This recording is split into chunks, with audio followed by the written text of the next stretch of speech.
Speaker Abbas steps down motion seeking to release Nnamdi Kanu. The Speaker of the House of Representatives, Representative Shajuddin Abbas, on Thursday stepped down an amendment motion seeking to release Nnamdi Kanu, the leader of IPOB. This followed a recommendation by Representative or Rep. Ginger Owushibe, following a motion by Rep. Eze Nwachukwu in Abuja during plenary. Eze had moved a motion titled Need to Forestall Further Killings in Ebonyi Local Government Area and the Rising Insecurity in Ebonyi Ohoku Federal Constituency, Ebonyi State. But Owushibe, representing Isialangwa, north of Abia State, had asked the House to amend the motion to ensure the release of Kanu so as to end the disturbing cases of killings in the southeastern part of the country. Kanu had been in custody for the Department of State Services in spite of ruling by the courts to release him. In his motion, Eze urged the President Bola Tinubu-led administration to consult with political, traditional and religious leaders in Ebonyi State and Southeast. This, according to him, is to find a lasting solution to the insecurity in the Southeast. He also urged the Acting Inspector General of Police to mobilize armored personnel carriers to strategic points across Ebonyi State to forestall attacks. I think what's going on here is people urging, pleading, trying to endeavor, trying to encourage, trying to persuade, trying to convince, and it does not seem like any decision is going to be made. It seems these individuals are going back and forth. You put forward a motion, you bring it back. You plead here, you don't plead there. You change the topic to now Southeast killings. So what is the actual focus? Because this person is urging the acting AIG, the Nigeria Police Force, and others, and it's very, very confusing. So I'm so like, wait, what? If the courts have given an order to release this individual, I don't understand what is so unclear that it hasn't been done. Secondly, we are going back and forth, pleading and begging and urging different parties, and also people to,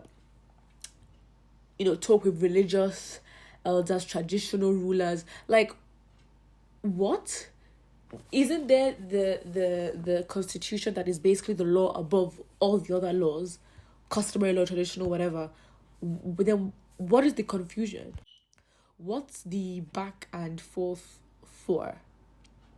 Like, I really don't understand. Like, what is the back and forth for? Why? That is actually the question. Like, why? And so it's like, it doesn't look like there's any clear intention or decision or fierceness and confidence and stance. Because in how you approach a situation, you can definitely tell if you are very serious to make the change or you're just doing it for doing sake. Let's look at the comment section. The Honourable Speaker acted wisely. Everything is not done in the open. Kanu will eventually get freedom. Listen, okay, you could say you could eventually get freedom, but the problem is he should have been released a long time ago. So you're basically telling me the courts is not enough. The court order, court ruling. DSS at this point, I don't even know the power that they have. I think it with all these is getting inflated. It's been inflated for the past 2-3 years, and it's I think it's becoming a very, very big problem. So now, but why this killing in the East? By who and because of what? Now, that is really the key question, because I highly doubt that Igbos will want to kill themselves. Especially when there's so much in terms of representation, equity and fairness that has been a topic within that group and they're looking for. So why on earth, why would they ever, just ever, so it's a bit strange that these killings are now getting consistent and this security in the Southeast. It's like from where to where, how, when, who, what. So that's very strange.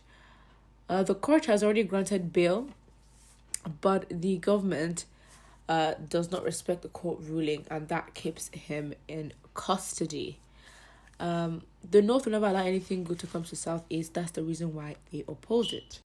So I think obviously it's very frustrating. The change that we need is quite a massive one, to be very honest. I don't even know where to start from. I think the systemic failure to the roots.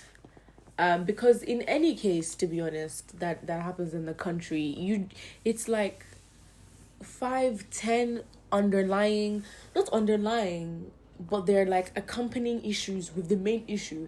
Because now we're talking about releasing Nnamdi Kanu, but the problem is, why is the court being disrespected when the court gave a ruling for him to be released? Secondly, why is the DSS being so disobedient to this? Because now, with Nnamdi Kanu being in custody, administrations have changed as well.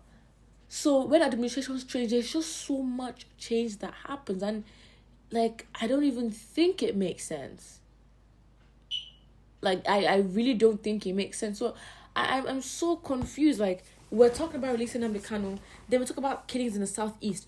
Why are there unnecessarily uprisings and killings in the Southeast? Who is killing who? What reason and why?